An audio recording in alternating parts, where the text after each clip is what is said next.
What's up, Hobby Maniacs? Rob Bear here today with a new White Dwarf review. This is issue 72, dated 13th June 2015. Kind of a bummer issue, to be honest. Sorry to say that. This is one of those issues where, like, the best part of it is probably the paint splatter article, to be honest. We've pretty much seen all this spoiled. We've already seen next week's White Dwarf spoiled already all over the internet, especially on SpikeyBits.com. You know, we reposted everything already, so obviously it's the Dark Angels Chaplain looks so badass coming out next week, and then hopefully the following week we will see perhaps the Dark Angels Codex, perhaps nothing because it'll be 4th of July, but who knows? It's the Wild Wild West. We don't even know what's coming out next, but regardless, cool issue as far as the paint splatter goes, and they kind of go over the new Librarius Conclave issue too, and kind of showcase the new Librarian Terminator armor. I like how he's got the two different arms here, but you know, other than that, there's not really much to show. I mean, there's that guy, and then there's the one that came out for the Blood Angels, which I think is they show him later in the issue here. Now, of course, there's going to be a paint guide as well, which is part of this release. But if you get the enhanced version or any of the collector's editions, I believe it comes with that. So keep that in mind in case you accidentally duplicate order something there. So there's the Blood Angel one that came out a little while ago, I guess last summer.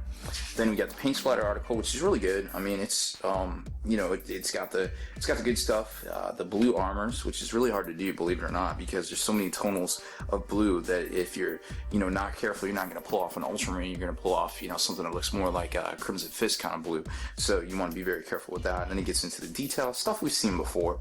You know, this is all standard fare as far as, you know, paint recipes go, but it's still cool to have it right in front of you when you're ready to go to paint, you know, ultramarines per se.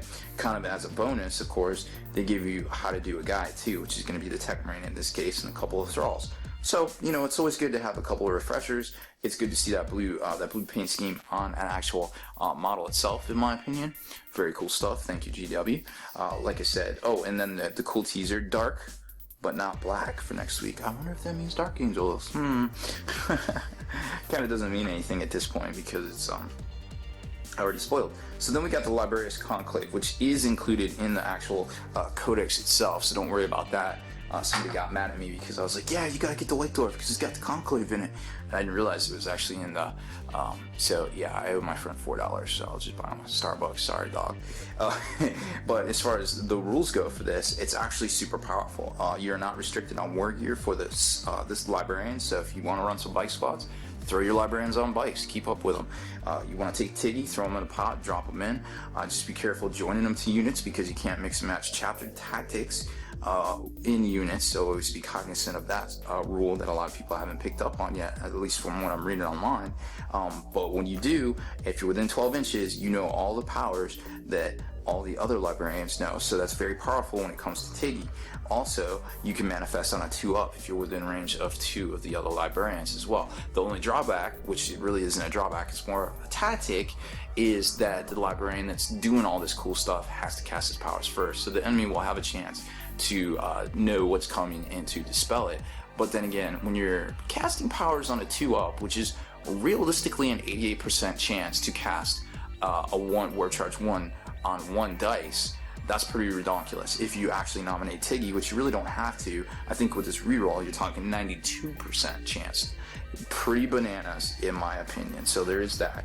Then we get into just some general tactics and things on site warfare. You know, not a whole lot of good stuff, except for in the theater of war, if you happen to follow Rogal Dorn and his successors, the Crimson Fist and the Black Templars. They have their own Warlords trade table that they can choose from, as opposed to the standard one that's in here, which you know, it might be good, it might be bad. It's something cool just to see them, you know, throwing a bone, because a lot of people were complaining about Templars last edition, and boom, there you go. You got some cool stuff, guys. So enjoy, definitely.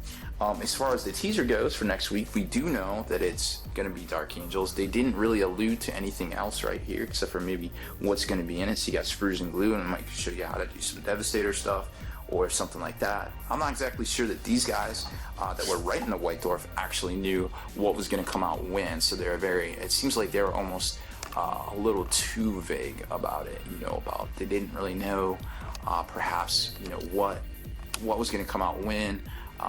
You know, there's been some talk out there that GW likes to pad the releases. if they know that they need to make a lot of money in a particular month to hit their goals for like 90 days or whatever. This is just me paraphrasing stuff I've heard and stuff I've read in the past, that, they'll throw out a big release. So they kind of have like a roadmap, so to speak, but not necessarily specific directions. They don't have Siri. They kind of take it as they go and kind of see where they're at. Which would explain why we hear all these great rumors, and a lot of times, hey, this is coming out this month, or this is coming out before this, and then when it actually happens, it isn't quite the way that we heard it, and that actually kind of explains it a little bit, because, well, if we have a general direction but we don't have the actual order of a sequence of release, that would actually make sense to me, if they're going to change it up on the fly based on forecasting factors and things like that in the sales, real world events, etc., etc. There's so much things out there that could happen that you just don't even know. I mean, I would imagine that with roughly 600 to 800 stores, stockists in the U.S. That carry Games Workshop, that a Magic release would play into that.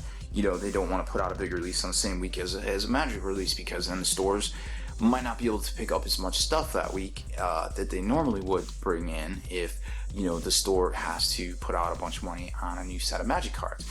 That being said, I don't know if this is even a real thing. I don't even know if they pay attention to anything else besides Games Workshop. To them, it might not even exist. So if I was doing it, I would definitely pay attention to a lot of those things. What was coming out, Magic cards, freaking even stuff that Fantasy Flight's doing these days, Kickstarters even, it all factors into where our money goes, so you would be naive, I think, to say that they don't take a look at these things and realize it. That being said, I think that the release is strong for Space Marines, even though they only got 2 kits. And this clan pack, obviously, the Chaplain's coming out for the Dark Angels, so I'm not giving up hope yet that there is a Dark Angels Codex coming out, because obviously it was the first one out of the gate for 7th edition, and it's at least a little bit to be desired, but it is a great base and a great framework. I always say that these are 2nd edition codexes, and by that I mean that they're basically the second reprint in a hardcover format that basically builds off of the same template, the same basic rule set. There isn't anything super radical, so it seems like we're getting more of these. And then we're also noticing that that certain things are made to go with them. Like, for instance, if you over on Spiky Bits, we just put up an article about that the supplements are still, the Sentinels of Terra and the Clan Rakan. They just updated, Games Workshop just updated their website and those entries to say that they're fully compatible with the 2015 Space Marine Codex. So good on them for telling us about that. Now, Eldar players didn't get the and-in supplement, which was actually the first supplement to ever come out, I think back in 2013, June to be precise, if I'm remembering correctly. Really exciting time, because nobody really understood what all that was, and it was just super crazy. But then, it's not valid anymore. Reasons aside, I guess the terminology between Codex Eldar and Codex Craftworlds, etc., etc., seems to make sense, but who knows in the actualities. But the fact that we're seeing stuff designed to go with existing content definitely leads me, to think that these are basically quote-unquote 2nd edition books, in my opinion. Now, Forge, we saw a lot of that from Forge Roll. They had Imperial Armor 2nd edition this, and Imperial Armor Apocalypse 2, and, so it got a little bit confusing.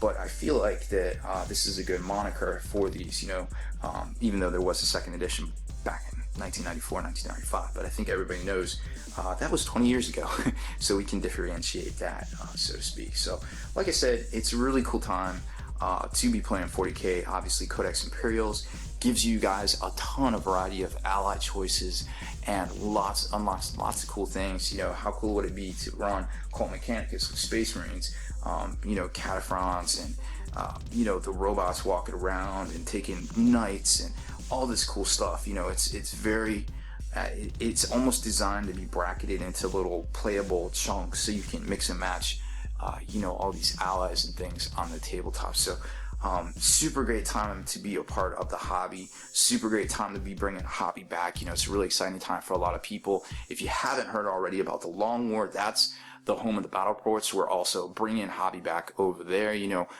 we put out tutorials and battle reports every week. All of these unboxings and things I do on Spiky Bits. A lot of the tactics I put up over there. Now, if you haven't checked it out already, it's a home of the battle reports. There's exclusive content and early access videos, all an ad-free experience. So check it out today. You can become a member for free and check it out for a week. We don't hide anything. There's a download section with all sorts of army lists. We have podcasts that goes up on there, a webcast, an exclusive webcast that comes out a week early. There's all sorts of cool stuff over there to help enrich and engross your hobby and give you those tools you need to add to your hobby arsenal to become better at the hobby. And you know, it's a really exciting time, and I'm just glad to be part of this hobby. So if you haven't done so already, make sure you subscribe to this YouTube channel and check out the blog, spikybits.com.